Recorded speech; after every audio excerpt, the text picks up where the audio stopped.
Hello नमस्कार दोस्तों। ESC classes में आपका स्वागत है। हम लोग आज फिर से एक बार मैथ के साथ हाजिर हैं। मैं मनोज कुमार। तो नेक्स्ट प्रीवियस क्लास में हम लोगों ने क्या पढ़ लिया था? ये काल्पनिक संख्या 6 पॉइंट तक हमने पढ़ लिया था। आई थिंक रियल नंबर तक हमने पढ़ लिया था, वास्तविक संख्याओं तक हमने पढ़ लिया था। अब हम लोग चलते हैं आज काल्पनिक संख्याएं क्या है इसके बारे में जानते हैं, क्योंकि कुल 12 पॉइंट्स बताया गया था। संख्याएं बताई गई थी, टोटल 12 संख्याएं बताई गई थी, 12 पॉइंट्स थे जिसमें से 6 पॉइंट हो चुके हैं और 6 पॉइंट अभी आपके बचे हैं। उसको हम लोग कवर कर लेते हैं और उसके बाद फिर इस पे कुछ इंपॉर्टेंट क्वेश्चन कराएंगे जो कि एग्जाम में काफी बार पूछा जाता है। जैसे क्वेश्चन पूछा जाता है उस तरीके से हम लोग प्रैक्टिस कर लेंगे, इससे कोई प्रॉब्लम नहीं होगा। तो 6 टाइप और हमको पढ़ना है। तो चलिए हम लोग स्टार्ट करते हैं बिना देर किए। तो इमेजिनरी नंबर, काल्पनिक संख्याएं। ऋणात्मक संख्याओं का वर्गमूल लेने पर जो संख्याएं बनती हैं उन्हें काल्पनिक संख्या कहा जाता है। यानी ऋणात्मक संख्याओं का जो वर्गमूल लिया जाता है, वर्गमूल जो संख्याएं बन जाती हैं वही हमारा काल्पनिक संख्या होता है। जैसे यहाँ दिया हुआ है, काल्पनिक संख्याओं को आई से प्रदर्शित करते हैं। आई इजकल टू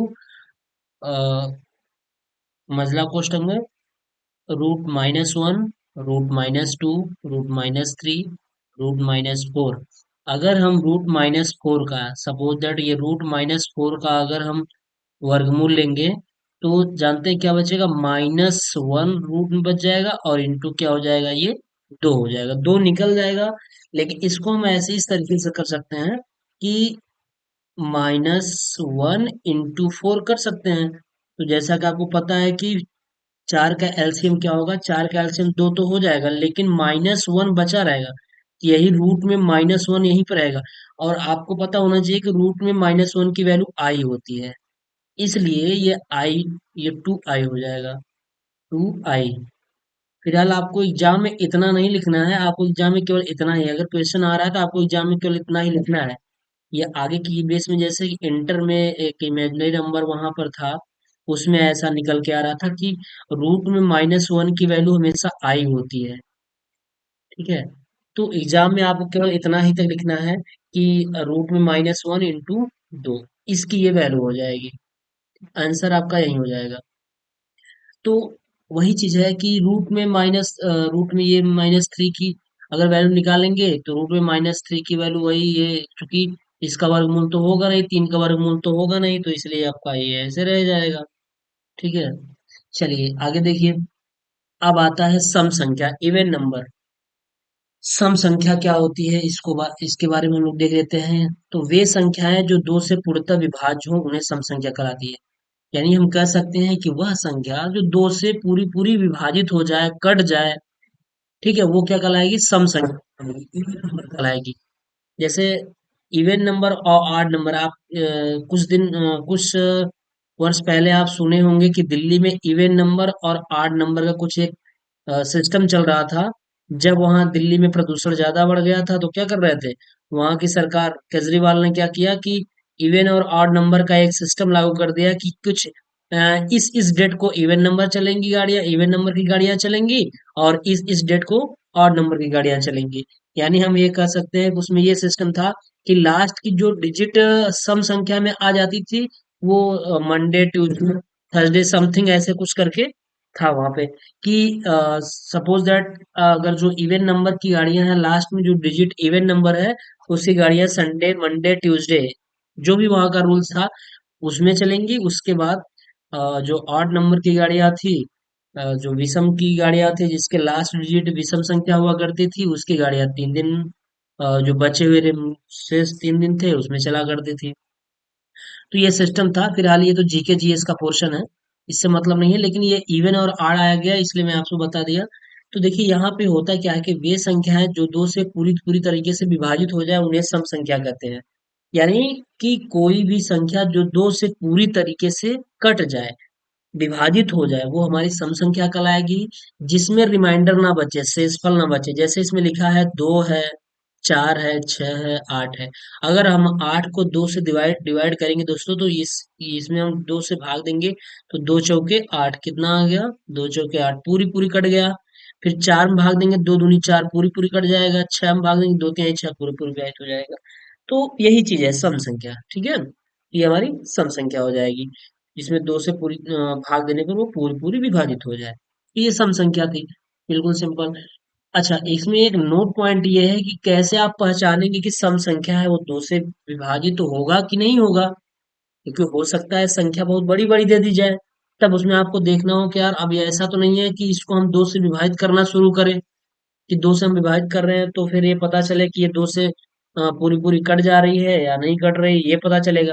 लेकिन ऐसा नहीं, कुछ नोट पॉइंट में हमने दे रखा है, इसमें ये है कि यदि किसी संख्या के अंत में लास्ट में 0 आ जाए, 2 आ जाए, अथवा 4 आ जाए, अथवा 6 आ जाए, अथवा 8 आ जाए, यानी किसी संख्या के अंत में 2 आ जाए, अथवा दो सॉरी 0 आ जाए, अथवा 2 आ जाए, अथवा 4, अथवा 6, अथवा 8 आ जाए, तो वो पूरी संख्या 2 से पूरी पूरी विभाजित हो जाएगी। इतना समझ लेना हो कि ये संख्या अब 2 से विभाजित हो जाएगी, 2 से कट जाएगी, इसमें कोई संदेह नहीं है। तो वही चीज यहाँ पे नोट पॉइंट लिखा दिया गया है, यदि किसी संख्या के अंत में 2 0 2 4 6 8 हो जाए, तो वह संख्या सम संख्या कहलाती है। जैसे एग्जाम्पल में यहाँ दिया गया है 3 5 6 4 5 4, इसको हम गिनेंगे तो इकाई दहाई सैकड़ा हजार 10,000 लाख 3,56,454। क्या ये संख्या 2 से कट जाएगी? तो हाँ, कट जाएगी। क्यों? क्योंकि नोट पॉइंट में लिखाया गया था कि किसी भी संख्या के अंत में अगर 2 0 आ जाए, 2 आ जाए, 4 आ जाए, 6 आ जाए, 8 आ जाए, तो संख्या पूरी पूरी 2 से विभाजित हो जाएगी। इसलिए यहाँ पे ये क्या है कि यहाँ पे आपको देखने में लग गया है कि ये लास्ट में क्या है? 4 है। जब लास्ट में 4 है तो ये संख्या स्वाभाविक सी बात है, ये 2 से पूरी संख्या ये 2 से क्या हो जाएगी? विभाजित हो जाएगी। अतः ये सब संख्या हमारी क्या है? सम संख्या है।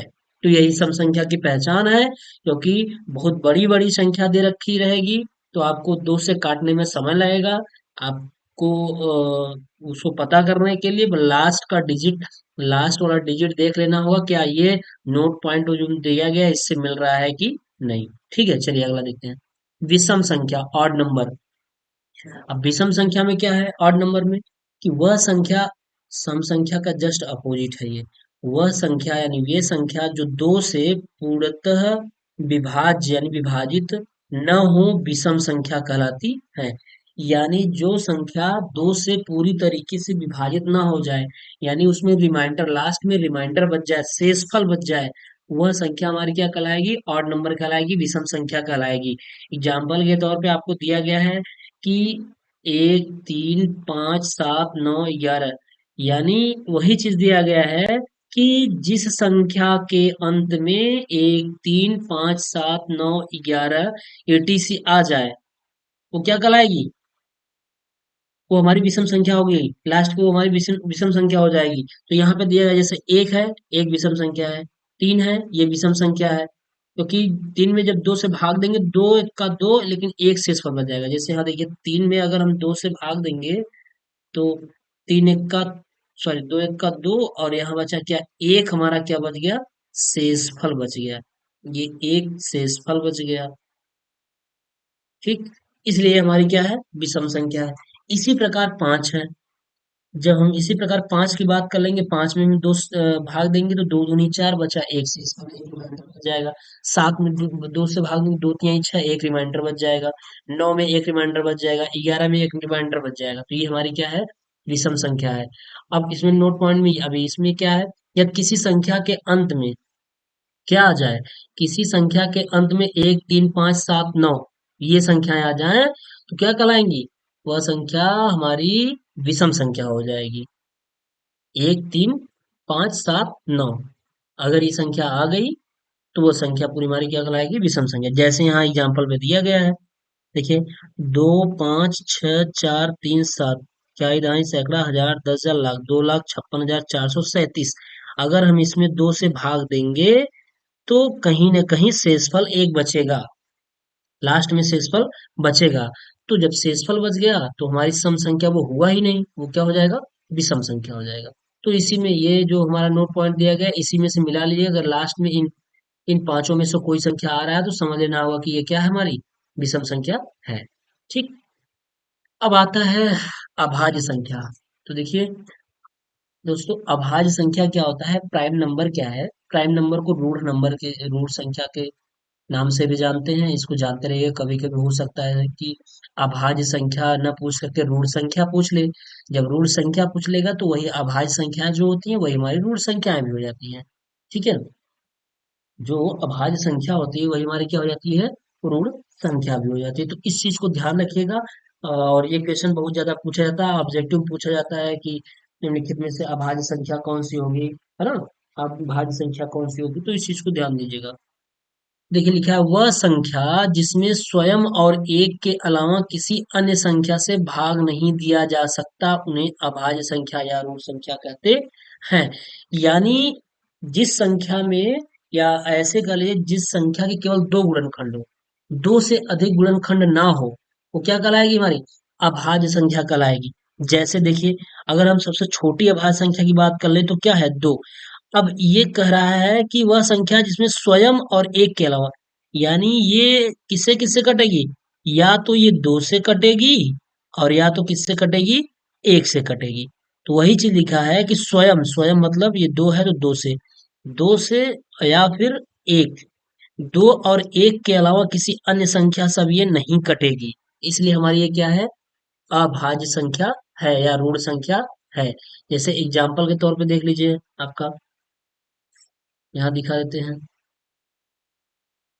एग्जाम्पल में। सबसे छोटी अभाज्य संख्या कहाँ स्टार्ट हो, दो होगा, क्या होगा, एक मिनट।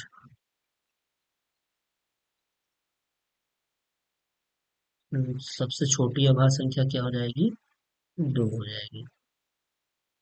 देखिए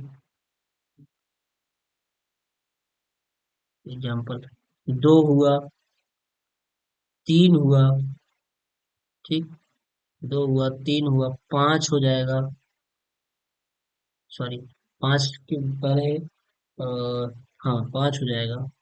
और क्या हो जाएगा आपका, सात हो जाएगा।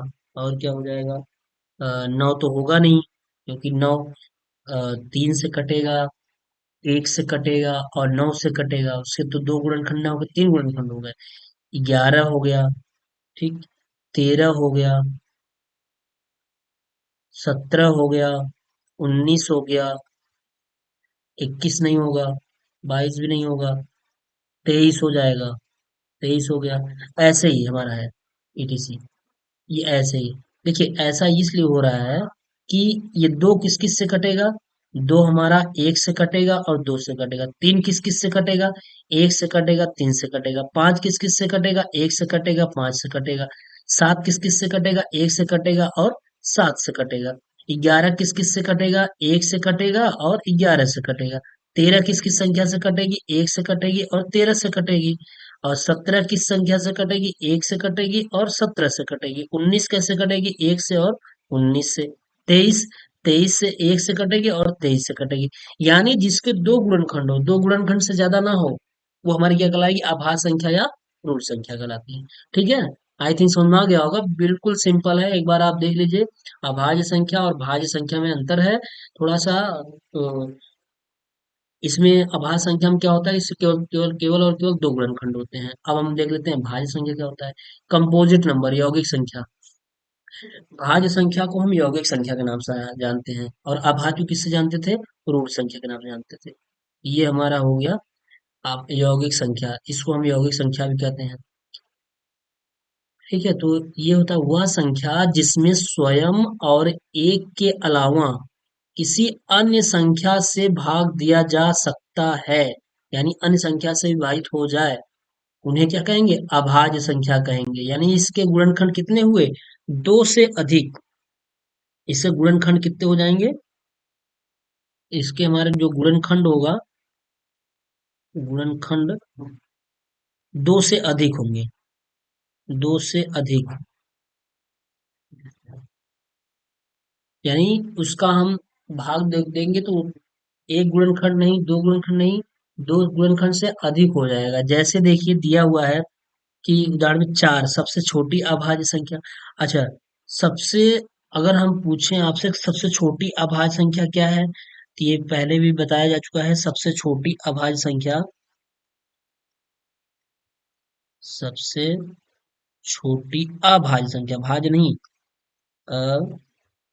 अभाज्य संख्या क्या है? सबसे छोटी अभाज्य संख्या 2 है। और सबसे छोटी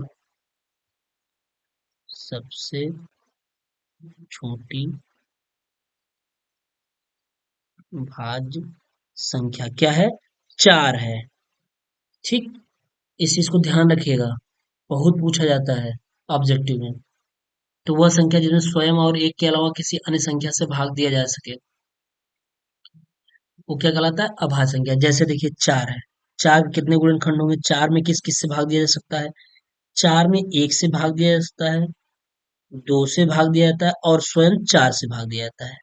ठीक, और 6 में यानी इसके कितने गुणनखंड हो गए? 1 2 3 गुणनखंड हो गए। और अभाज्य में केवल 2 गुणनखंड हुआ करता था।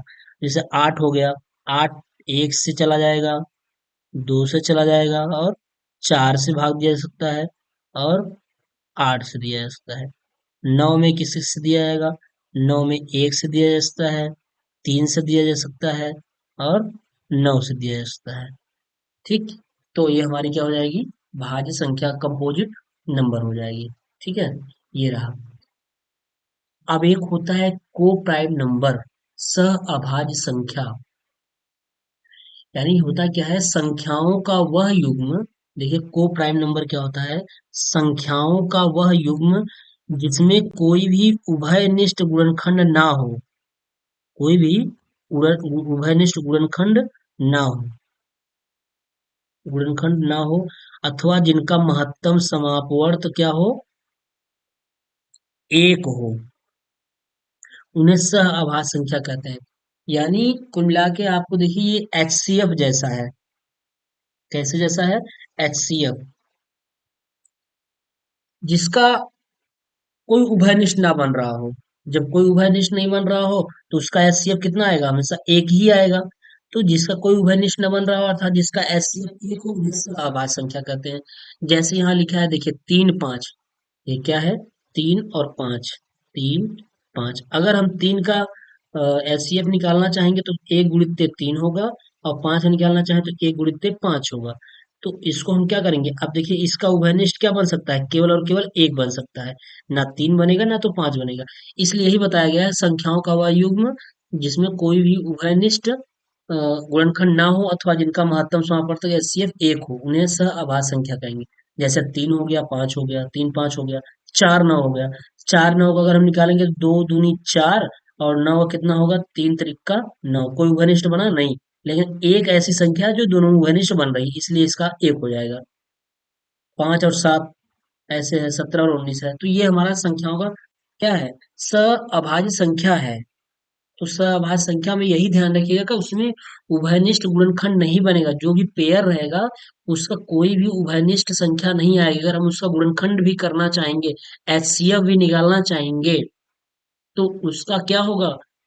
कोई पेयर नहीं बनेगा, कोई उभयनिष्ठ नहीं बन पाएगा, कॉमन नहीं बनेगा। जब कॉमन नहीं बनेगा तो उसका, जब कॉमन किसी का नहीं बनता तो केवल एक ही ऐसी संख्या होती है जिसका स्वयं में कॉमन बन जाता है, तो उसका आंसर क्या होता है? एक हो जाता है। ये हुआ। अब एक हम और देखिए, यहाँ पे एक है जुड़वा अभाज्य संख्या। इसको 12 13 पॉइंट में कर लिए हैं। जुड़वा अभाज्य संख्या, जुड़वा अभाज्य संख्या भी बहुत इंपॉर्टेंट है। ट्विन प्राइम नंबर पूछा जाता है कि जुड़वा अभाज्य संख्या क्या है। तो देखिए ऐसी अभाज्य संख्याएं जिनके बीच का अंतर 2, बहुत सही, ऐसी अभाज्य संख्याएं जिनके बीच का अंतर 2 हो उन्हें युग्म अभाज्य संख्या कहते हैं। यानी जुड़वा, युग्म को जुड़वा भी कहते हैं। ठीक है, जुड़वा, जुड़वा अभाज्य संख्या कहते हैं। यानी संख्या ऐसी हो जो दोनों के बीच का अंतर 2 हो जाए। जैसे 3 है 5 है, क्या है? 3 5, 5 7, 17 19। जुड़वा अभाज्य संख्या क्या है? जुड़वा भाज्य संख्या नहीं कहा है। ऐसा मत कर लीजिएगा कि 4 और 6 कर लीजिएगा, 4 और 6 नहीं। ये 4 और 6 तो ये भाज्य में आ जाएगा ना, यहाँ कहा है अभाज्य होना चाहिए। जुड़वा नाम जुड़ा है, साथ साथ में अभाज्य भी है। तो अभाज्य होना चाहिए और उसके साथ क्या होना चाहिए, दो का, बीच में दो का अंतर होना चाहिए, तब हो जाएगा जुड़वा अभाज्य हो जाएगा। जैसे 3 5, 5 7, 17 19, और इसे आप देख लीजिए 11 13 हो जाएगा, 11 13 हो गया, 11 13, ठीक है। और आपका 11 13 में भी दो अंतर, बीच के अंतर का कितना है, दो है। तो इस तरीके से जिसमें जो दोनों के संख्याओं के बीच का अंतर क्या हो जाए, दो हो जाए, और वो संख्या अभाज्य होनी चाहिए, भाज्य नहीं होना चाहिए। इस चीज का ध्यान रखिएगा। यहाँ जो लिखा हुआ है वो जुड़वा अभाज्य संख्या है, न कि जुड़वा भाज्य संख्या है। ठीक है, ये चीजें हैं, इसको ध्यान दीजिएगा। ये हमारी जुड़वा अभाज्य संख्या है। ठीक, चलिए। अब देखिए, नंबर सिस्टम से संबंधित कुछ की पॉइंट दिए गए हैं। यानी इस चैप्टर में जितने भी पॉइंट थे आपके, जितने भी पॉइंट थे, वो सारे पॉइंट कवर कर दिए गए हैं। अब इससे जो की पॉइंट है, इसका कुछ इंपॉर्टेंट पॉइंट है, की पॉइंट है, उसको हम बता देते हैं। उसके बाद इस पे हम क्वेश्चन कराएंगे। देखिए, मैथ आपकी स्ट्रांग तभी हो सकती है, मैथ का स्ट्रांग होने का ओनली और ओनली एक ही रीजन होता है, एक ही सिस्टम है। ये स्ट्रांग आपका तभी हो जाता है जब आप इसको प्रैक्टिस नहीं करेंगे, तब तक नहीं होगा। Practice is the most important हो जाता है यहाँ पे। जितना ज्यादा आप मैथ में प्रैक्टिस करेंगे, सवाल को जितना अटेम्प्ट करेंगे, उतनी ही ज्यादा आपकी मैथ स्ट्रांग होगी। तो हम लोग ये जितने भी पॉइंट, इंपॉर्टेंट पॉइंट थे, जितने भी इसके थ्योरेटिकल पॉइंट थे जो पूछे जाते हैं, उसको सारा कवर कर लिए हम। अब हम, क्या होगा कि इस चैप्टर के खत्म होने के बाद हम आपको लास्ट में सारा क्वेश्चन देंगे, सारे क्वेश्चन कराएंगे, काफी क्वेश्चन करा देंगे, जिससे आप उसका प्रैक्टिस कर लीजिएगा, कोई दिक्कत नहीं है। ठीक है, चलिए देखिए, नंबर सिस्टम से संबंधित कुछ की पॉइंट है, बहुत ही मोस्ट इंपॉर्टेंट है, इनको आप नोट पॉइंट में नोट कर लीजिएगा। ठीक है, और यहीं से क्वेश्चन बनेगा, इसमें से एक क्वेश्चन कंफर्म है आना है, एक क्वेश्चन कंफर्म आना है। इसको हमने निकाला है कि इसमें क्या क्या इंपॉर्टेंट है। तो नंबर सिस्टम में इसको हम बोले हैं की पॉइंट, इसको की पॉइंट नाम दिया गया है। ठीक, ये की पॉइंट है। तो देखिए, पहला की पॉइंट है, सबसे छोटी अभाज्य संख्या क्या है, दो। सबसे छोटी अभाज्य संख्या दो, बताया जा चुका है, सबसे छोटी अभाज्य संख्या दो है। और सबसे छोटी भाज्य संख्या क्या है, चार है। भाज्य संख्या चार, सबसे छोटी,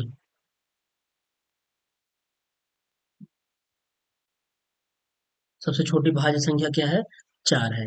ठीक है, और सबसे छोटी अभाज्य संख्या क्या है, दो है। सबसे छोटी सम अभाज्य संख्या दो है, बिल्कुल सही है। ये संख्या हमारी दो क्या है, सम है, लेकिन ये भाज्य नहीं है, सम, ये क्या है, अभाज्य है। सबसे छोटी सम अभाज्य संख्या क्या है, दो है। ठीक, ये चीजें, सबसे छोटी सम अभाज्य संख्या दो है। ठीक, अब तीसरा पॉइंट है, की पॉइंट क्या है, तीसरा ये कह रहा है, संख्या दो के अतिरिक्त सभी अभाज्य संख्याएं विषम होती हैं। बिल्कुल सही है। दो के अतिरिक्त आप सभी अभाज्य संख्या देख लीजिए। ये दो के बाद अभाज्य संख्या कौन होगा, तीन होगा, ये भी विषम संख्या है। फिर क्या होगा, पांच होगा, ये भी अभाज्य विषम है। और ये सात होगा, ये भी विषम संख्या है और अभाज्य है। सात के बाद नौ होगा नहीं, 11 है, ये भी क्या है, विषम है। 13 ये भी क्या है, विषम है। 17 ये भी क्या है, विषम है। 19 ये भी क्या है, विषम है। यानी दो ही ऐसा है जो सम अभाज्य संख्या है, बाकी सारे विषम अभाज्य संख्या है। ठीक, ये चीजें हैं, बहुत इंपॉर्टेंट है। अब अगला ये कह रहा है, चौथा, सबसे छोटी विषम अभाज्य संख्या क्या है, तीन है। जैसा कि आप देख रहे हैं यहाँ पे, सबसे छोटी विषम अभाज्य संख्या तीन ही है, उसके बाद सब उससे बड़ी होंगी। फिर पांचवा है, सबसे छोटी भाज्य संख्या, जो कि हमने पहले ही बता दिया, सबसे छोटी भाज्य संख्या क्या है, चार है। और this is very most important, यहाँ ये हो जाता है, संख्या एक ना तो भाज्य संख्या है और ना ही क्या है, अभाज्य संख्या है। एक जो है, न तो भाज्य संख्या है और ना ही अभाज्य संख्या है। पूछा जाता है कि एक क्या है, भाज्य संख्या है, अभाज्य संख्या है, कोई नहीं, इनमें से कोई नहीं, न तो भाज्य है न तो अभाज्य है। तो एक क्या है, न तो भाज्य है और न ही क्या है, अभाज्य। ठीक, इस चीज को देखिए। फिर नेक्स्ट पॉइंट, सातवां पॉइंट हो जाता है, संख्या एक से 100 तक कुल 25 अभाज्य संख्याएं होती हैं। संख्या एक से 100 तक यानी 1 से लेके 100 तक की संख्या में कुल कितनी अभाज्य संख्या आएगी? 25 अभाज्य संख्या है। याद कर लीजिएगा इसको। 1 से लेके 100 तक में कुल 25 अभाज्य आएगी, 25 अभाज्य संख्या आएगी 1 से लेके 100 तक में। आप गिनती लिख लीजिए, उसमें अभाज्य संख्या छाट लीजिएगा, ये 25 ही आएगी, 25 अभाज्य संख्या ही आएगी। फिर संख्या 1 से 50 तक कुल 15 अभाज्य संख्या है। 1 से 50 तक में, 1 से 50 तक में कितना आएगा? 15 अभाज्य संख्या आएगी। और 1 से 100 तक में कितना आ रहा था? 25। ठीक। 1 से 50 तक में 15। संख्या 1 से 25 तक कुल 9 अभाज्य। 1 से 25 तक में कितने अभाज्य आएंगे? 9 आएंगे। लिख सकते हैं आप, संख्या लिख लीजिए, देख लीजिए इसमें अभाज्य संख्या आएंगे। दो सम संख्याओं का योगफल सदैव सम संख्या होता है। बिल्कुल सही है, सम संख्या रहेंगी उसका योगफल हमेशा सम संख्या आएगा। जैसे हम 8 और 4 जोड़ दें तो 8 4 कितना होगा? 12। ये भी सम है, ये भी सम है, ये भी सम है। ठीक है। और 10 + 12 जोड़ देंगे, 10 12 10 22, ये भी सम है, ये भी सम, ये भी सम है। तो इसलिए दो संख्याओं का योगफल सदैव सम संख्या होती है। ठीक। ये जो की पॉइंट है, बहुत ही इंपॉर्टेंट की पॉइंट है, इसको आप देख लीजिएगा। एग्जाम के बेस में, ऑब्जेक्टिव के बेस के लिए बहुत ही इंपॉर्टेंट पॉइंट है ये। यहाँ से जो भी जितने अगर क्वेश्चन पूछा जा सकता है तो यहीं से पूछा जा सकता है। ठीक। चलिए, अब देखिए कुछ क्वेश्चन है इसमें, कुछ क्वेश्चन दिया गया है कि जो इस क्वेश्चन दिया गया है इसको आप सॉल्व कर सकते हैं। सॉल्व करिए, देखिए। आरोही आरोही आप जानते होंगे कि आरोही क्या है, अवरोही क्या है, इसको आप जानते होंगे, अच्छी तरीके से जानते होंगे कि ये चीजें क्या है।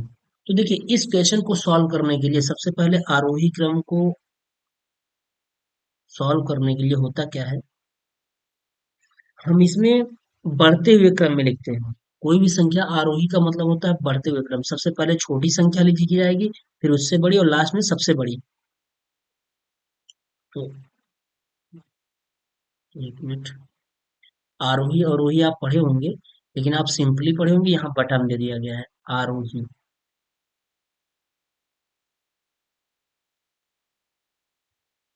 बढ़ते हुए क्रम।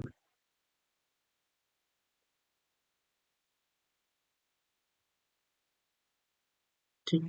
बढ़ते हुए क्रम में होता है। देखिए, होता क्या है कि इसको जब हम सॉल्व करेंगे, परिमेय क्या है, संख्या कह रहा है कि परिमेय, सवाल कह रहा है परिमेय संख्या को -7/9, -5/21 और 2/-3 को आरोही क्रम में लिखिए, यानी बढ़ते हुए क्रम में लिखे। तो देखिए, ऐसे सवालों को लगाने के लिए अब करना क्या है कि -7/9, -5/21 और 2/-3। सबसे पहले इसका हम एलसीएम ले लेते हैं। तो इसका जो एलसीएम होगा ना, इस 9 21 और 3, इसका जो एलसीएम हो जाएगा वो 63 हो जाएगा। 21 3 63। देखिए, 9 से 9 का भाग 63 में चला जाएगा। ठीक है। कितनी बार जाएगा? 9 सत्ते 63। कितनी बार गया? 7 बार। अब उस 7 का गुणा हम ऊपर अंश में करते हैं, 7 सत्ते 49 हो गया। उसके बाद 21 3 63, कितनी बार गया? 3 बार। अब 3 का गुणा हम कहाँ कर देंगे? इसमें कर देंगे, इसमें 3 का गुणा देंगे। 5 3 15, क्या हो गया? 15 हो गया। फिर 3 21 3 63, 3 का भाग 63 में देंगे तो कितनी बार जाएगा? 21 बार। जब 21 बार गया तो 21 का गुणा हम यहाँ कर देंगे, तो 21 दूना कितना हो गया? 42 हो गया। ये आपका 42 हो गया। अब इसको हम सॉल्व कर लेंगे। चूंकि अच्छा, एक चीज और ध्यान रखिए कि माइनस में है। किसमें है? माइनस में। तो हम ऐसा करते हैं कि माइनस को हम यहाँ कॉमन निकाल लेते हैं, बाहर कर देते हैं। जो माइनस ये थे, जब माइनस को बाहर निकाल देंगे, सारे माइनस बाहर निकल गए। अभी जब हम अलग अलग करेंगे, सबका जिसमें जिसका माइनस रहेगा हम लगा देंगे। तो देखिए, अब इसको हम अलग अलग अगर लिखना चाहेंगे तो हम भी लिख सकते हैं 49 के बटा 63। उसके बाद 15 के बटा क्या? 15 के बटा 63। फिर उसके बाद 42 के बटा 63। अब देखिए, इस कोष्टक को जब आप हटाएं तो माइनस से गुणा कर दीजिए, माइनस इसमें माइनस यहाँ लगा दीजिए जहां जहां लगा था। फिर माइनस को यहाँ लगा दीजिए, और एक माइनस देखिए -3 में था, तो ये आप ये माइनस को ये आप यहाँ पे लगा दीजिए, माइनस यहाँ कर दीजिए। ठीक है, थोड़ा सा ये ज्यादा हो गया।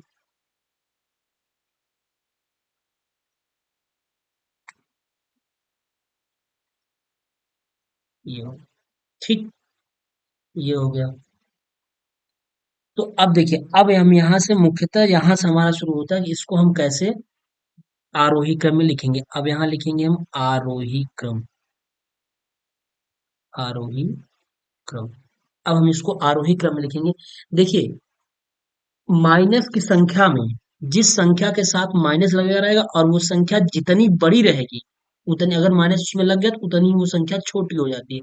जैसे इसमें सबसे छोटी संख्या कौन सी है? संख्या सबसे बड़ी 49 है, लेकिन इसमें लग गया माइनस, इसलिए ये सबसे छोटी हो गई। तो सबसे छोटी वाले को हम पहले लिख लेंगे। तो -49 बटा क्या, 63, क्योंकि हर सबका बराबर है। उसके बाद अब इससे देखिए, इससे छोटी कौन है? अब एक यहाँ देखिए, 42 बटा -63 लिखा है, यानी कि 49 के बाद जो है वो 42 है। 42 बटा -63, अब ये इससे छोटी है, 49 वाले से बड़ी है ये। 42 बटा -63, ये बड़ी है। और सबसे जो बड़ी संख्या है वो 15 बटा 63, -15 बटा 63 है। ये -15 बटा क्या हो गया, 63 हो गया।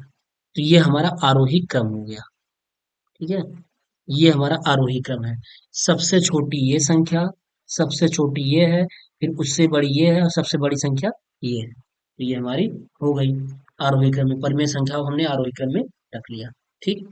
अब क्वेश्चन 2 है, दो परिमेय संख्याओं का योगफल कितना है? -1/3 है। यदि इनमें से एक संख्या -5/18 हो तो दूसरी संख्या ज्ञात कीजिए। बहुत सही है। सवाल कह रहा है दो परिमेय संख्याओं का योगफल, यानी दो परिमेय संख्या कोई होंगी, सपोज दैट x और प्लस वाई ऐसे होगा, इसका योगफल जो दिया है वो कितना है? -1/3 होगा।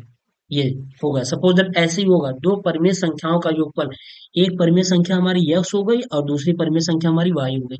इन दोनों का योगफल किसके बराबर है? -1/3 के बराबर है। अब आगे सवाल क्या कर रहा है? सवाल कर रहा है यदि इनमें से एक संख्या -5/18 हो तो दूसरी संख्या ज्ञात कीजिए। यानी एक संख्या दे रखा है, सपोज दैट यक्स का मान दे रखा है, यक्स का मान कितना दे दिया? -5 बटा कितना दे दिया? 18। तो दूसरी संख्या y का मान नहीं दिया है, y ऐसे रख दीजिए बराबर कितना है? -1/3। ठीक।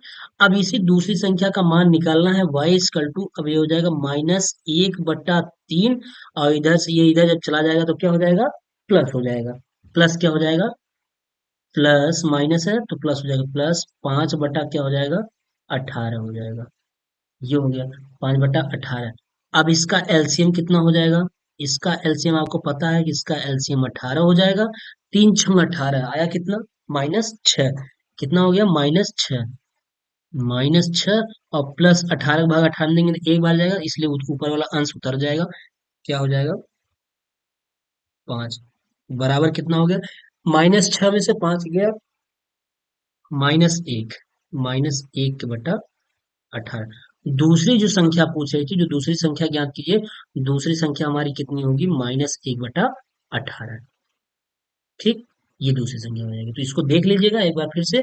बिल्कुल, दो संख्या एक बार हम फिर से बता देते हैं। दो परिमेय संख्याओं का योगफल दिया है, तो पहली परिमेय संख्या हम मान लिए x, दूसरी परिमेय संख्या मान लिए y। इनका योगफल मतलब जोड़, योगफल किसके बराबर है? -1/3 के बराबर है। तो यदि इनमें से एक संख्या, पहली संख्या x का मान दिया है, y का मान पूछ रहा है, तो बस इसको पंक्षांतर कर देंगे। तो यहाँ से एलसीएम ले लेंगे, 18 हो जाएगा, हल कर देंगे तो -1/18 इसका क्या हो जाएगा? आंसर हो जाएगा। ठीक। अब तीसरी संख्या क्या रहा है? परिमेय संख्याएं 3/2 और -3/2 में कौन बड़ी है? तो स्वाभाविक सी बात है, हमने बताया है दोनों संख्या वही है, 3/2 ये है और 3/2 ये भी है। ऐसे तो बराबर है, लेकिन जब ये माइनस लग गया तो स्वाभाविक सी बात है ये क्या हो गई? छोटी हो गई। ये हमारी क्या हो गई? छोटी हो गई। तो इसको हम लिख सकते हैं कि 3/2 इज ग्रेटर है -3/2। ये वाली संख्या बड़ी है, ये क्या है? छोटी है। ये संख्या बड़ी है, ये वाली बड़ी है। ये बड़ी है और ये वाली क्या है? छोटी। ठीक। बिल्कुल सिंपल। अब परिमेय संख्याओं 1/2 और -3/4 में कौन बड़ी है? अब इसको आप सॉल्व करिएगा, कमेंट करिएगा जरूर कि इसका कौन सा आंसर होगा। सॉल्व करिएगा कि परिमेय संख्याओं 1/2 और -3/4 में कौन बड़ी है। सेम जैसे पहला वाला सवाल था वैसे ये भी था। इसको आप सॉल्व करिएगा और बताइएगा इसका आंसर कितना है, कमेंट अवश्य करिएगा। तो इसका आंसर कितना आएगा, कैसे होगा। ठीक है, तो दोस्तों ये जितनी भी बेसिक चीजें थी वो पढ़ा दी गई। इस चैप्टर का जो भी थ्योरेटिकल पोर्शन था वो भी पढ़ा दिया गया, कुछ क्वेश्चन करा दिया गया है। कल हम नेक्स्ट क्लास में इसमें बहुत सारा ढेर सारा क्वेश्चन लाएंगे, ऑब्जेक्टिव का लाएंगे, लघुत्तरी का लाएंगे, लघुत्तरी का लाएंगे। अगर आप ये वीडियो देखे होंगे तो उस क्वेश्चन को देखते ही फटाफट आप जवाब दे देंगे। अगर इसको सही से नहीं पढ़ेंगे तो बहुत बेसिक चीजें जरूर है ये, लेकिन कंफ्यूजन कर देगा। ठीक है। तो दोस्तों ऐसे ही सवालों को देखने के लिए आप बने रहिए मेरे चैनल में, टीएसपी क्लासेस। TSP classes. ठीक है, टीएसपी क्लासेस में बने रहिए। अगर कोई दिक्कत हो तो आप अवश्य कमेंट कर सकते हैं। और अब देर ना करें आप, बिल्कुल। ये अक्टूबर का महीना खत्म है, नवंबर दिसंबर आपके पास एक महीना पूरा शेष बचा हुआ है। मे भी दिसंबर में अगर पेपर हो जाता है तो। ठीक है। तो आप एक बार इन सब सारी चीजों को रिवीजन कर लेंगे। नेक्स्ट क्लास में हम लोग मिलेंगे इसका ढेर सारा क्वेश्चन लेकर के, जिसमें आपकी जो भी क्वेरी रहेगी अगर आप इस चैप्टर को कर लेंगे, उस क्वेश्चन को लगा लेंगे, कहीं से कोई दिक्कत नहीं होगा। ठीक है, नेक्स्ट क्लास में क्वेश्चन आएगा इसका। ठीक है। तो धन्यवाद दोस्तों वीडियो में बनने के लिए। और अगर वीडियो अच्छा लगा हो तो लाइक और शेयर अवश्य कर दीजिएगा। अगर नए हो तो आप सब्सक्राइब कर लीजिएगा। बस। अ, मिलते हैं अगले नेक्स्ट क्लास में। Okay, thank you.